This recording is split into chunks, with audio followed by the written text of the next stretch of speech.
चतुर्वेदी जी दिल्ली से। राधे राधे जी। राधे राधे महाराज जी। महाराज जी, परिवार में नकारात्मकता हो और घर में कलह हो रही हो, गृह युद्ध जैसी परिस्थिति बन रही हो, तो अध्यात्म के रास्ते पर कैसे आगे बढ़े? वैसे ये चीज तो घर घर में है, हो रही है। मतलब आप या किसी एक घर की ये बात नहीं कर रहे, आप इस सार्वभौम बात कर रहे हैं, क्योंकि जब तक शास्त्र का स्वाध्याय नहीं है और आचरण सद नहीं है, नाम जप नहीं है, दूसरों के प्रति श्रद्धा नहीं है, तो हर घर में कलह है। जवान बच्चे बूढ़े माता पिता का जो आदर होना चाहिए अनादर हो रहा है। कुछ बच्चों की मनोभावनाओं को रौंदा जा रहा है माता पिता के द्वारा। पिता भी ऐसे हैं जो पोषण करने वाली वृत्तियों में शोषण कर रहे हैं। तो कई जगह घूम करके अगर बुद्धि को देखा जाए तो धर्म विरुद्ध आचरणों के कारण हर घर में कलह हो रही है। कोई बिरला ऐसा घर होगा जिसमें प्रियता हो, पति पत्नी में प्रियता, पिता पुत्र में प्रियता, भाई भाई में प्रियता। कलह की प्रधानता होने के कारण ये सब अशांति में बदल रहा है। क्यों कलह क्यों होता है? क्योंकि अपनी मान्यता के अनुसार अपने को सुख भोगना है। जहां हमको अपने सुख में बाधा पड़ेगी वहीं कलह हो जाएगा। तो हमें लगता है कि जहां कलह हो वहां अपने को शांत करना सीखे, उनको शांत करने का उपाय करेगा तो क्रोध बढ़ जाएगा और कलह और बढ़ जाएगी। अगर हम अपने को शांत करना सीख लें तो शायद हम कलह से बच जाएं। कलह को तो नहीं हटा सकते क्योंकि बुद्धि अशुद्ध हो रही है। देखो कई बार हम प्रार्थना की है कि जो हमारे नवीन भाई बहन गंदे आचरणों में उतर रहे हैं, ये सदगृहस्थ नहीं बन पाएंगे। इसलिए नहीं बन पाएंगे कि हमारी जैसी वृत्ति होती है वैसे ही हमारी वृत्ति पुष्ट भी होती है।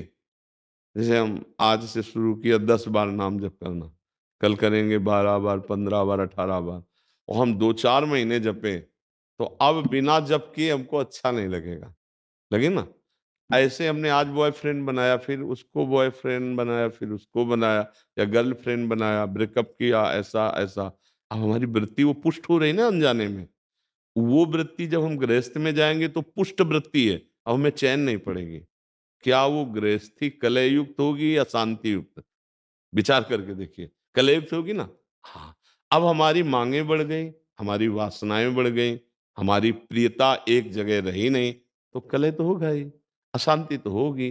अब नए बच्चे हैं, अब उनको अर्थ चाहिए, पिता की इतनी सामर्थ्य नहीं है, फिर वो गलत मार्गों में उतर जाएंगे क्योंकि उनको नशा चाहिए, उनको व्यभिचार चाहिए, उनको ये दिखाना है कि हम तुमसे कम नहीं हैं, हम भी किसी।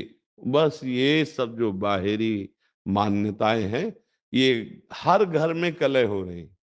हर घर में कोई वही बकाया है जो थोड़ा धर्म से चलता है, नाम जप करता है और संतों का सत्संग सुनता है, स्वाध्याय करता है, वही बच सकता है।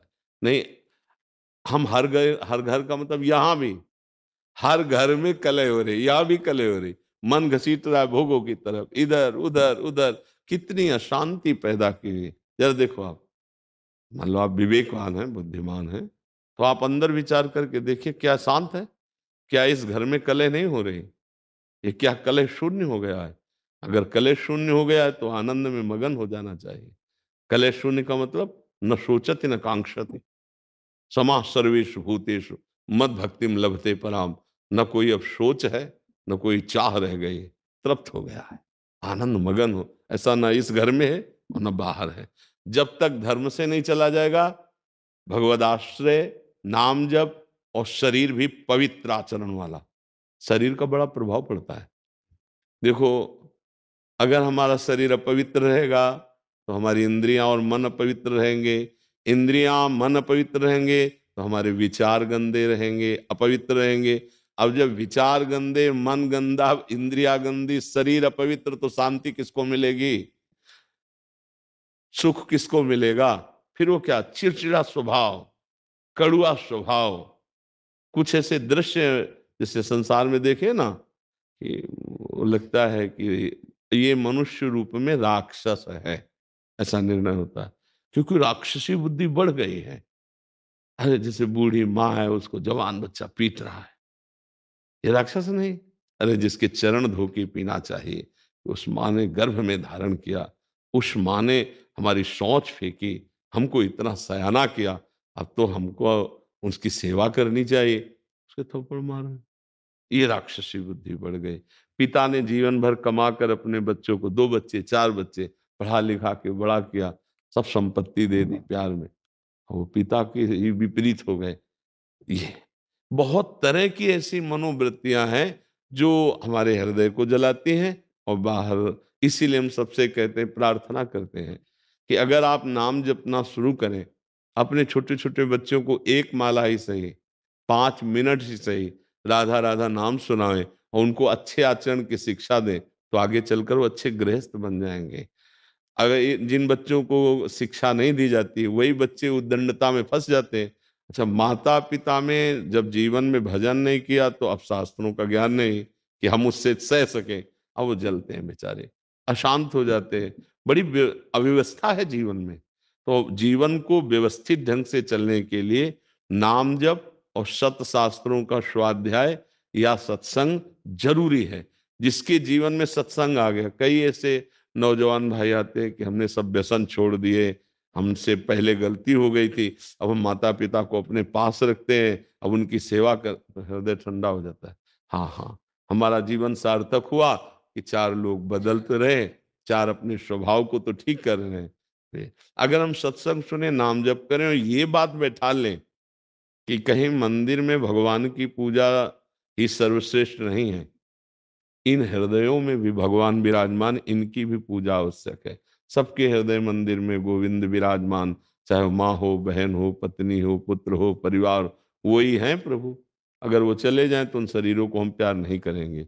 अगर इस भावना से, तो फिर हमें लगता है कहीं कलह नहीं रह जाएगी, पर बड़ा मुश्किल है अब, क्योंकि बहुत गंदे आचरण बढ़ गए, बहुत गंदा नशा बढ़ गया है, बहुत बढ़ गया है। मतलब एक बार मन घबरा जाता है कि अभी ये हालत है तो आगे क्या होगी। छोटे छोटे बच्चे, लाख प्रार्थना करो, वो नशा करने लगे। जब नशा करते हैं तो उनकी बुद्धि ठीक निर्णय नहीं कर पाएगी।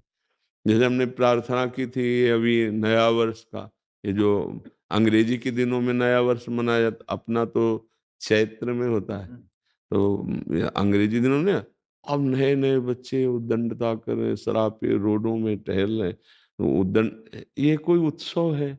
हमने कहा तो भाई उत्सव का मतलब है 10-20 लोग बैठो और नाम कीर्तन करो और सुंदर सुंदर पकवान बनाओ, भोग लगाओ और अपने पाओ, 4 लोगों को पाओ, कोई भी उत्सव करो। हम कह रहे किसी भी बहाने से उत्सव करो, नाम जप करो, ठाकुर सेवा विराजमान है, भोग लगाओ, सबको पवाओ, तो तुम्हारा बुद्धि शुद्ध होगी, तुम्हारा जीवन शुद्ध। ये क्या है, राक्षसी पिए शराब, रोडों में आतंक मचाए घूम रहे हो, इधर उधर उद्दंडता। तो आज हमारी थोड़ा समाज जो है वो गलत दिशा को जा रही है, गलत दिशा। ये हम बाहरी लोगों का अनुकरण करने वाले भारतीय नहीं होते, हमारा अनुकरण करने वाले बाहरी लोग होते हैं।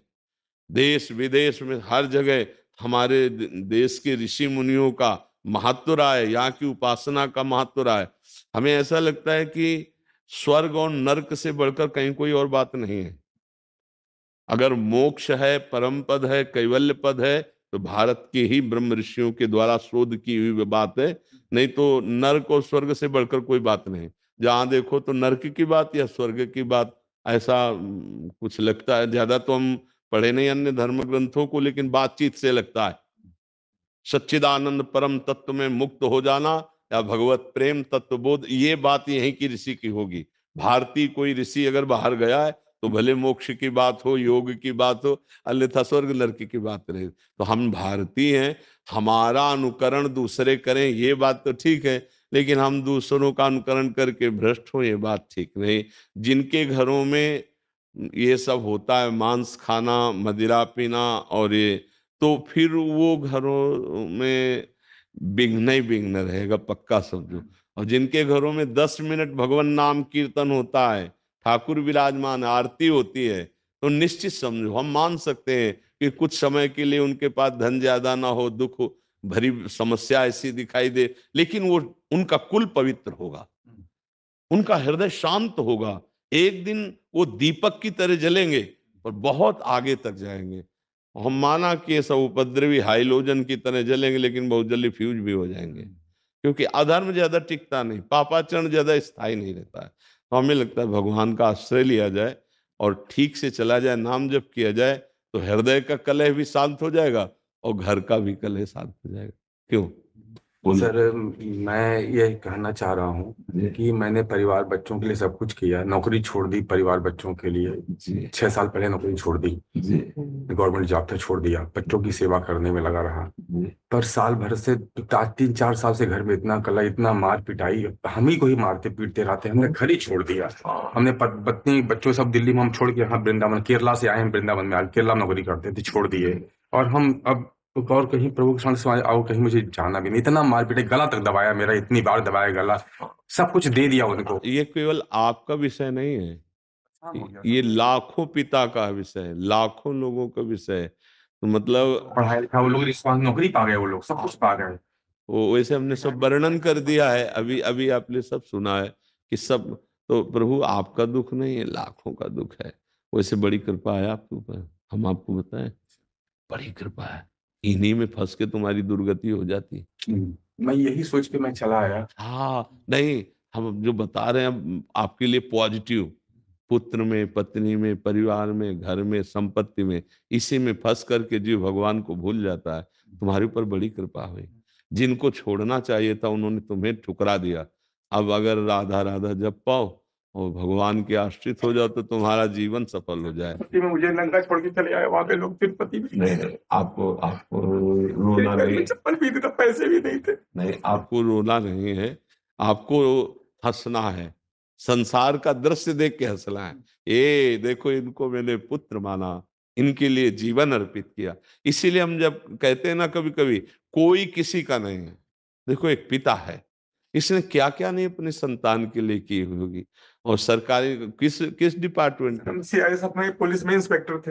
हाँ, तो आप विचार करो, आपने सब कुछ किया, इसके बाद परिणाम ये आया है, तो आपको अब चिंता नहीं करनी। एक डिपार्टमेंट है हरि शरणम, हरि शरणम, वो बहुत प्यार करते हैं, वो बहुत प्यार करते हैं, आप दुखी मत होइए, रोना मिट जाएगा यदि हरि को आपने से। हमें तो लगता है बड़ी कृपा हो गई, सही बताए, जहां से छूटना कठिन था उन लोगों ने ठुकरा दिया। पर मन की बुरी दशा ये है कि अगर इनसे हृदय से पूछा जाए कि आप क्या चाहोगे, तो ये कहेंगे यही आशीर्वाद दे दो कि बच्चे मुझे प्यार करने लगे, मुझे संसार प्यार कर ले। ये मन की अंदर छुपी हुई बात है कि एक बार मुझे फिर उस संसार में प्यार, नहीं तो अब रोने की जरूरत नहीं। ये जो रोए ना, अब रोने की जरूरत, तू बादशाह है, हे तेरा संसारिक कर्तव्य निपट गया, चल भगवान के मार्ग में। चौथी अवस्था है, वो सबका भरण पोषण करता है, वो भरण पोषण करने वाला है। देखो भगवान का जब आश्रय लोगे ना, तो इन बातों पे तुम्हें हंसी आएगी एक दिन कि यार मैं कहाँ रो रहा था, कहाँ फंसा था। कितनी भगवान की हम पर कृपा है कि हमें जो छोड़ना था भगवान ने छुड़ा दिया। राधा राधा राधा राधा राधा राधा, बिल्कुल चिंता न करो। दोस्तों, जैसा कि आप सभी ने पूज्य प्रेमानंद महाराज गुरुजी से जाना कि हमारे अपने ही विचारों के कारण हम पारिवारिक क्रियाकलापों में फंसे पड़े हैं। दोस्तों, हमें अपने जीवन को एक नई दिशा देने के लिए अपने विचारों को साफ सुथरा तथा अच्छा व्यवहार युक्त रखना होगा।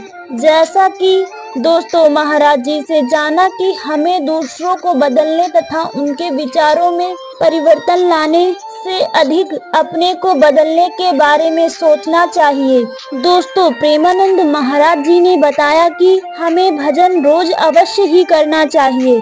दोस्तों, हमें चाहिए कि हम अपने को स्वच्छ तथा अपने विचारों को भी स्वच्छ रखें। दोस्तों, हमें रोज राधा नाम का कीर्तन अवश्य ही करना चाहिए। इससे अपने ही जन्मों जन्मों के पाप कर्म समाप्त हो जाते हैं और आगे चलने के लिए एक नई और सही दिशा भी प्राप्त होती है। तो दोस्तों, जैसा कि आप सभी ने महाराज जी से जाना कि बुरे कर्म हमें कभी भी अच्छा जीवन जीने नहीं देते। दोस्तों, वैसे तो हम न केवल अपने बुरे स्वभाव से अपना जीवन खराब करते हैं, बल्कि अपने घर की कलह कलेश का कारण भी बन जाते हैं। तो दोस्तों, महाराज जी से हमने जाना कि एक अच्छे गृहस्थी के लिए सिर्फ अच्छा स्वभाव, अच्छी आदत, अच्छे आचार विचार, थोड़ा भजन, बड़ों का सम्मान और कर्तव्यनिष्ठ होना, ये सभी गुण जीवन सुख, समृद्धि, धनवान तथा सुखमय जीवन प्रदान करते हैं। राधे राधे दोस्तों। वीडियो पसंद आई हो तो वीडियो को लाइक और चैनल को सब्सक्राइब करें।